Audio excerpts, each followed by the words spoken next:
Story jam में आपका स्वागत है। यहाँ आप सुनेंगे कहानियाँ, कुछ नई, कुछ पुरानी, कुछ जानी, कुछ अनजानी।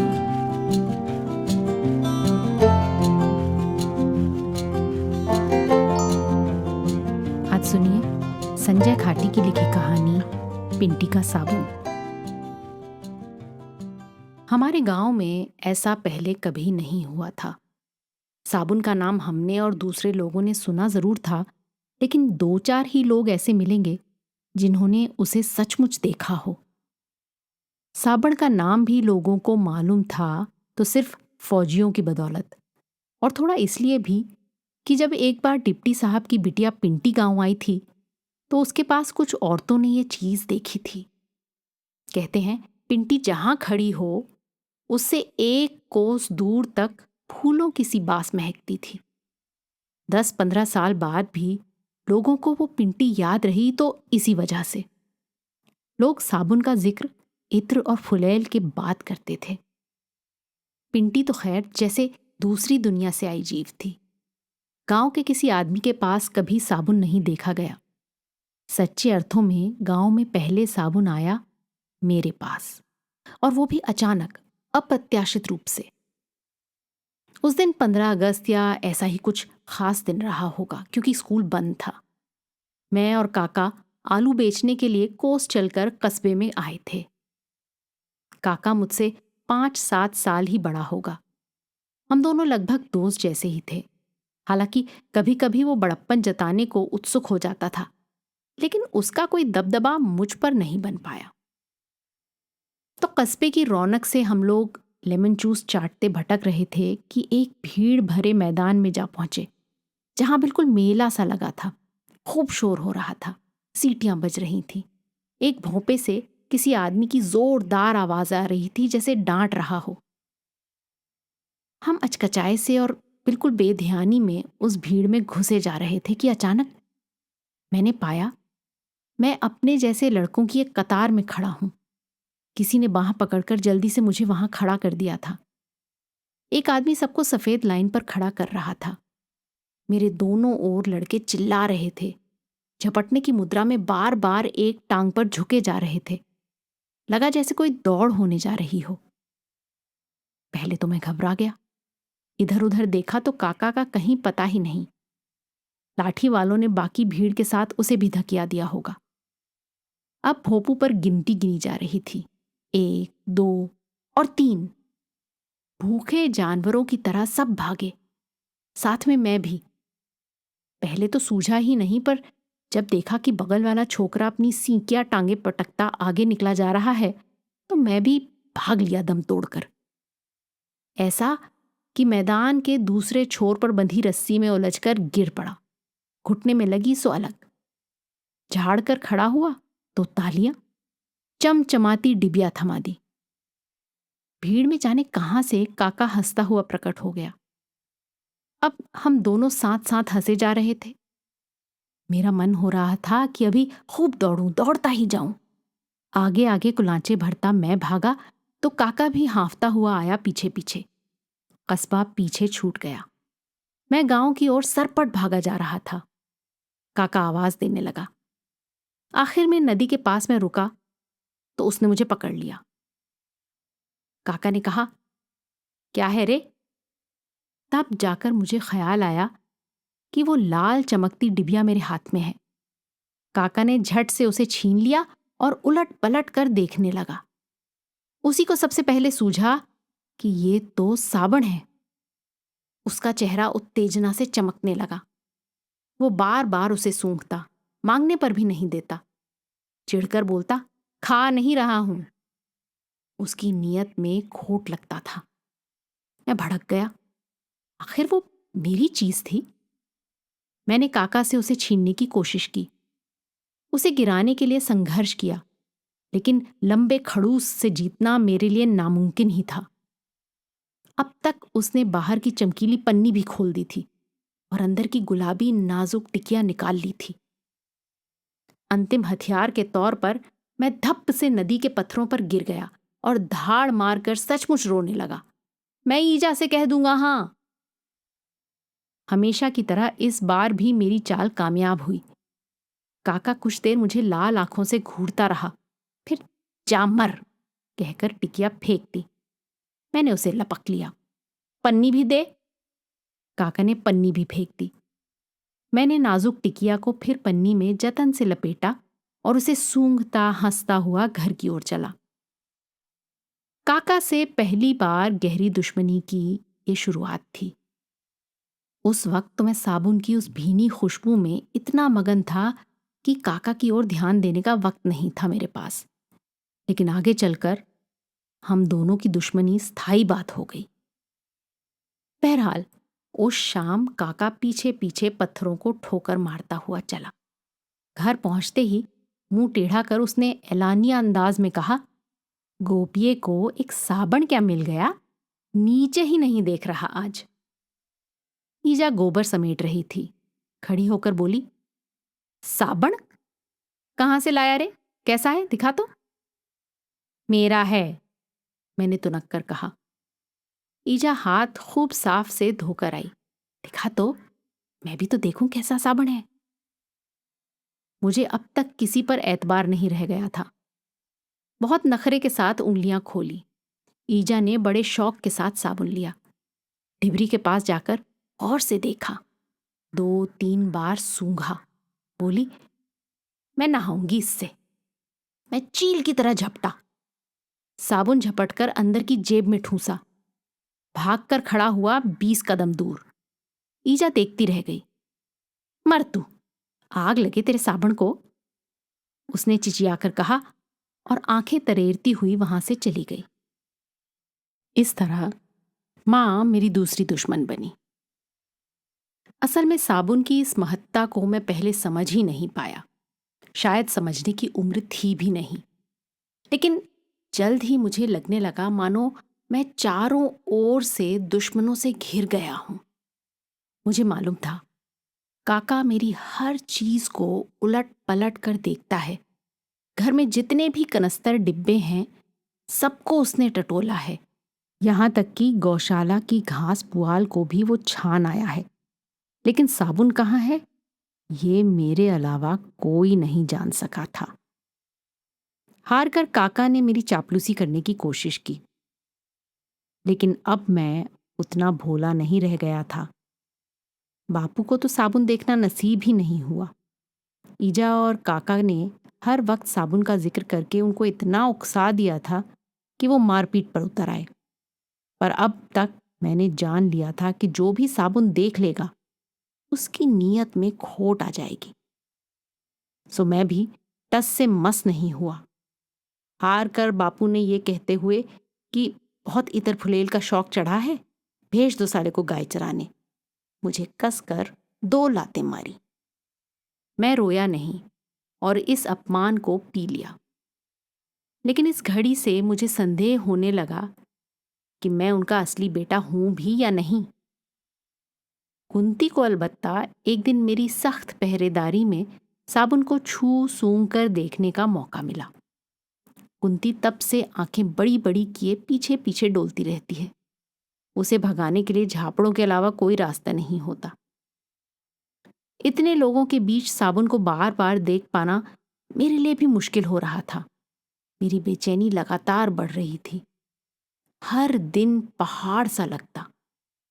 आखिरकार इतवार को जी कड़ा कर मैंने साबुन निकाल ही लिया और गर्म पानी लेकर नहाने बैठा। ये साबुन से मेरा पहला स्नान होने जा रहा था। मैंने बड़े प्यार से पन्नी अलग की। एहतियात से धूप में रखे साबुन को नरमी से दाएं हाथ में पकड़ा और भीगे बालों को हौले हौले छुआ। गुलाबी टिकिया पर उभरे हुए अक्षर बने थे। मुझे अंग्रेजी पढ़नी नहीं आती थी, लेकिन ये जो कुछ भी लिखा था, इससे साबुन की खूबसूरती बढ़ रही थी। वे मिटे नहीं, इसका ख्याल रखना था। काका कहने को तो चाक में बैठा पढ़ाई कर रहा था, लेकिन बार बार उसका सिर खिड़की से दिखाई दे जाता। फिर जोर जोर से किताब पढ़ने की आवाज आती। ईजा घास को जाती बीच आंगन में रुक गई। कुछ देर देखती रही, फिर मुंह बिचकाकर चली गई। कुंती 2 कदम दूर आकर खड़ी हो गई और मेरे बालों पर फिसलते साबुन को, उनसे बनते सफ़ेद झाग को और धूप में चमकते कई रंगों के बुलबुलों को एक टक देखती रही। भाग, मैं चिल्लाया। कुंती चिरौरी करने लगी। दादा, मुझे भी दे दे थोड़ा सा। कुंती को मैं अच्छी तरह जानता था, बिल्ली की तरह धूर्त। उसे भगाने में ही भलाई थी। पहले तो मैंने उस पर पानी फेंका, नहीं हटी तो भीगे हाथ से दिया एक झापड़। इधर चिल्लाती हुई कुंती भागी, उधर सीढ़ियों पर धड़धड़ाता हुआ आया काका। उस पर हाथ चलाया तूने? आज तो तेरी खैर नहीं। पर मुंडेर से आगे नहीं बढ़ा, वहीं रुककर घूरने लगा। मैं बहुत दूर था, मजे से हंसता झाग उठाता रहा। काका गालियां देता रहा, लेकिन वहां से हटा भी नहीं।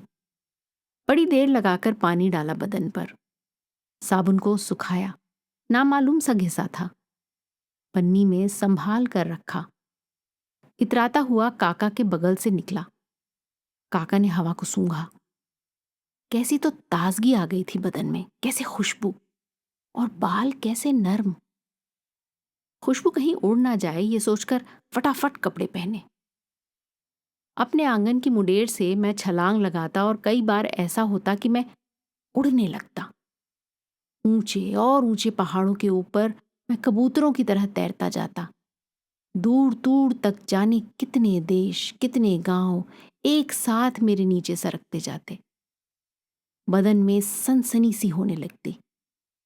नीचे देखता तो अपना घर छोटा सा दिखाई देता, खिलौने जैसा। और ईजा, बापू, काका, कुंती सारे लोग कैसे दिखाई देते, जैसे चींटी जितने हो गए हों। मैं सारी दुनिया के ऊपर तैरता, सब कुछ मेरे नीचे, कोई मुझ तक नहीं पहुंच सकता था। ये सपनों की बात थी। कहते हैं बढ़वार के दिनों में बच्चों को उड़ने के सपने दिखाई देते हैं, लेकिन सपने सच नहीं होते, ये किसने कहा? साबुन से नहाकर उस दिन मुझे लगा था किसी भी क्षण में उड़ने लगूंगा। स्कूल का दिन था।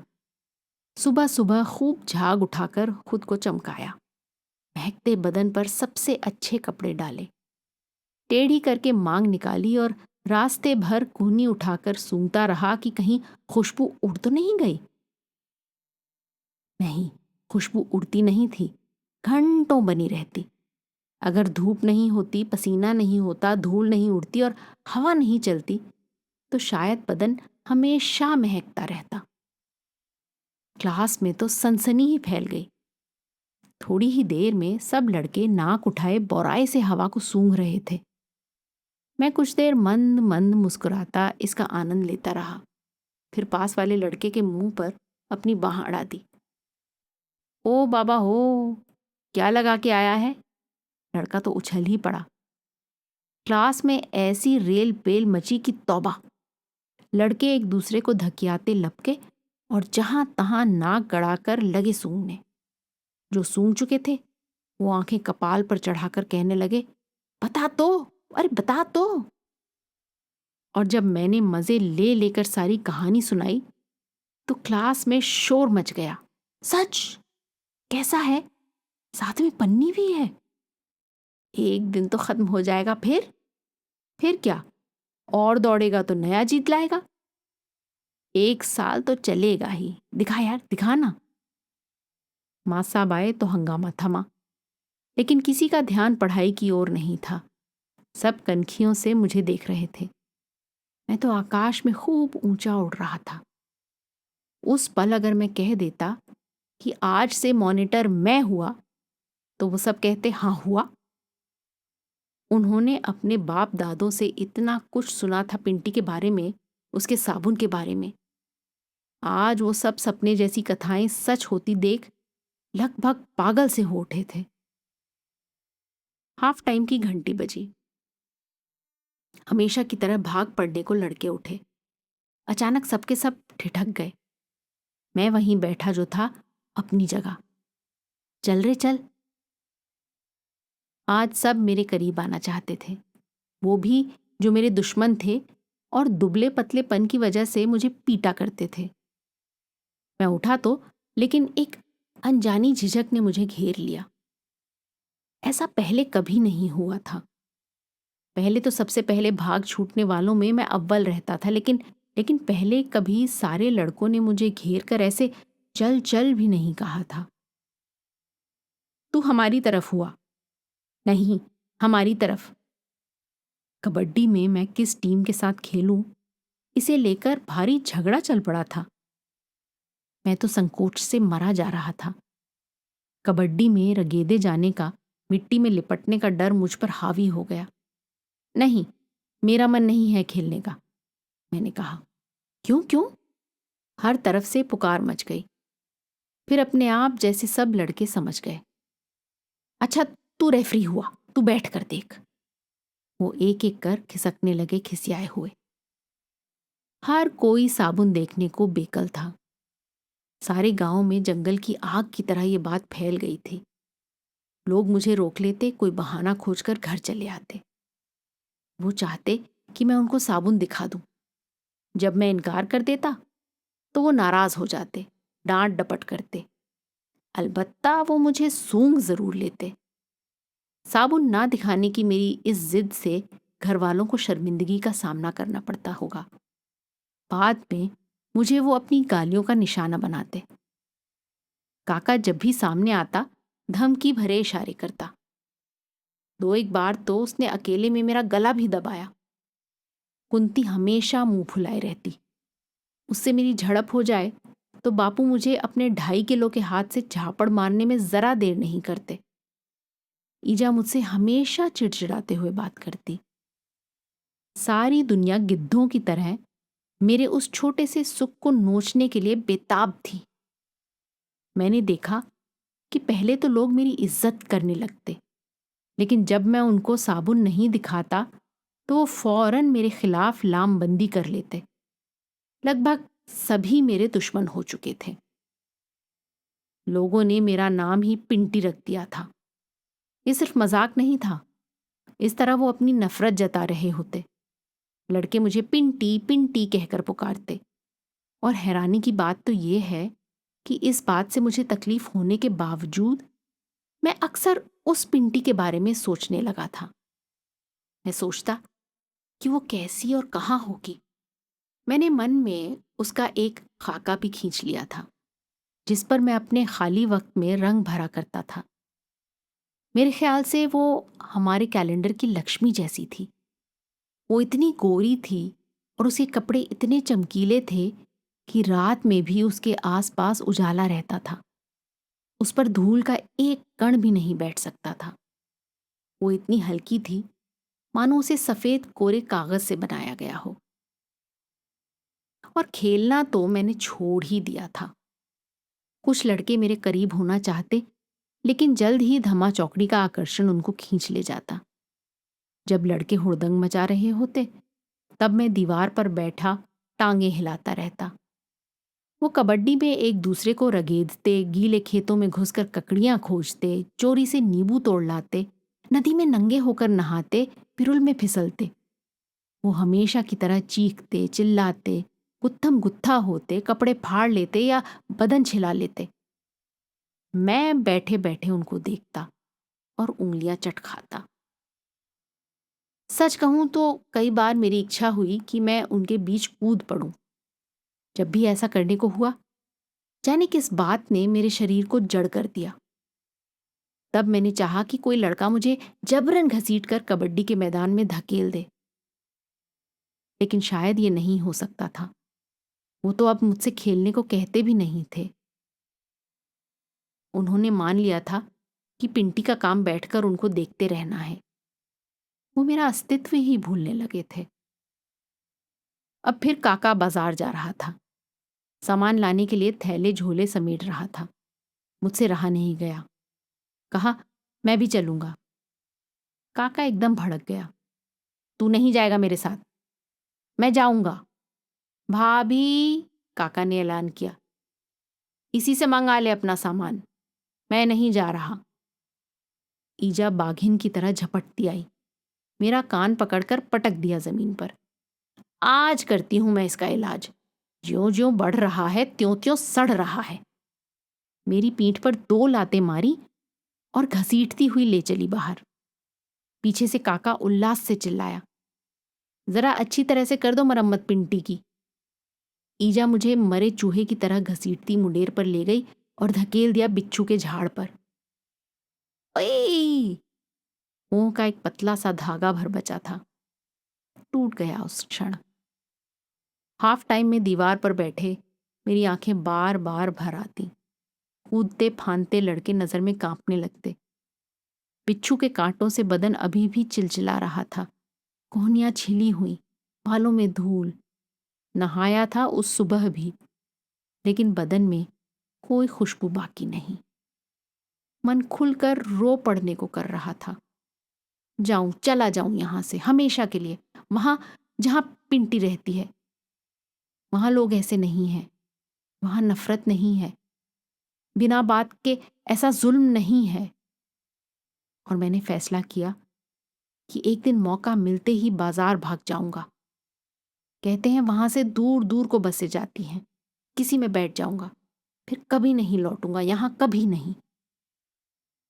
उस वक्त से ये इरादा मेरे मन में हर पल पक्का होता गया। मैंने कपड़े चुन लिए जो साथ ले जाने थे, एक झोला भी उनके लिए छिपा लिया, कुछ अखरोट भी रख लिए और देख लिया कि रुपये कहाँ से निकाले जा सकते हैं। मुझे बस मौके का इंतजार था। और ऐसे में वो कांड हो गया। मैं नहा रहा था। कैसी भी ठंड हो, मैं नहाए बिना नहीं रहता। मुझे मालूम नहीं था कि काका घात में है। मैंने साबुन अलग रखा कि वो बिल्ली की तरह झपटा। मैं सकते में काका का हाथ साबुन पर पड़ा।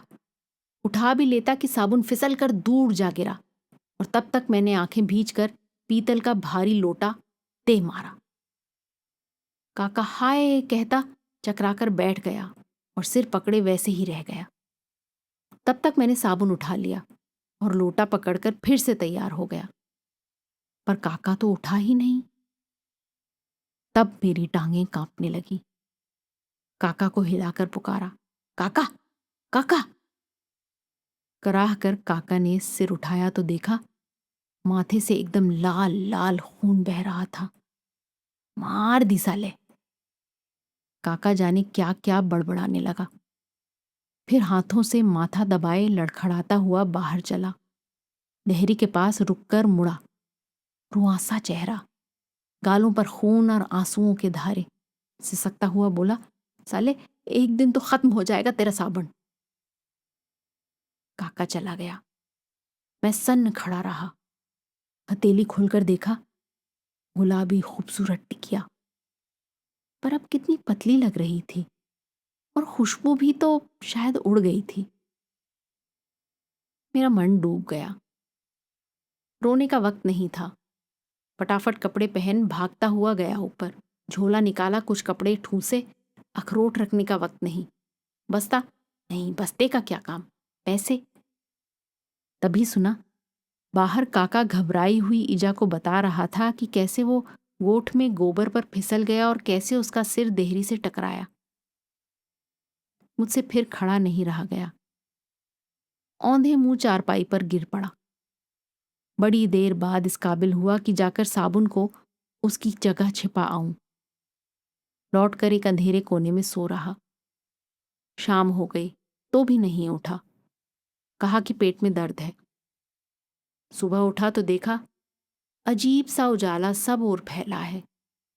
रातों रात बर्फ गिर गई थी, पता ही नहीं चला। आशंका से मेरा दिल बैठ गया। ताजी बर्फ पर नंगे पांव भागता गया। ठंड की परवाह किसे थी।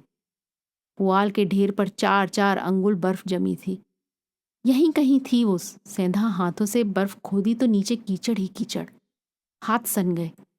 यहां नहीं, यहां नहीं, यहां भी नहीं। कोई लिसलिसी सी चीज उंगलियों में आई। गुलाबी कीचड़ का एक लौंदा, खुशबूदार। उस लौंदे को हथेली में भरे मैं वहीं बर्फ पर धप्प से बैठ गया, शीत से कांपता हुआ। गुपिया, ये ईजा थी, दूध लगाने आई थी। मैंने सिर उठाकर देखा। उसी उपहास के लिए सिड़कते हुए उसके होंठ। मेरे हाथ से लौंदा गिर गया। माँ के होठों से एक सिसकी सी निकली, गोपिया। पांव से सिर तक एक थरथराहट के साथ मैं बिखर गया, पूरे प्राण से अपने को फूट पड़ने की छूट देता हुआ। कीचड़ सनी उंगलियों से माँ को जकड़ता हुआ जोर से रो पड़ा। माँ भी वहीं मेरे पास बैठ गई, मुझे कौली में भरकर, और मैं कोक की गर्माहट में मुंह छिपाकर रोता रहा, बहुत दिनों बाद, पहले की तरह। और सहसा मुझे लगा बर्फ का एक विशाल ढेर पिघल रहा है। मेरा मन रुई की तरह हल्का और हल्का होने लगा। उस क्षण हवा का कोई झोंका आता तो मैं सचमुच ही उड़ने लगा होता।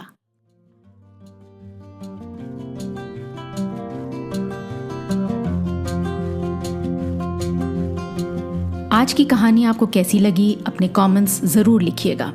साथ ही सब्सक्राइब कीजिएगा। आपके फैमिली और फ्रेंड्स में आप जैसे ही कहानियों के शौकीन कदरदान और हैं, उन्हें ये कहानी व्हाट्सएप पर फॉरवर्ड करें। अगली बार फिर मिलेंगे एक और कहानी, लेख या कविता के साथ। तब तक अलविदा।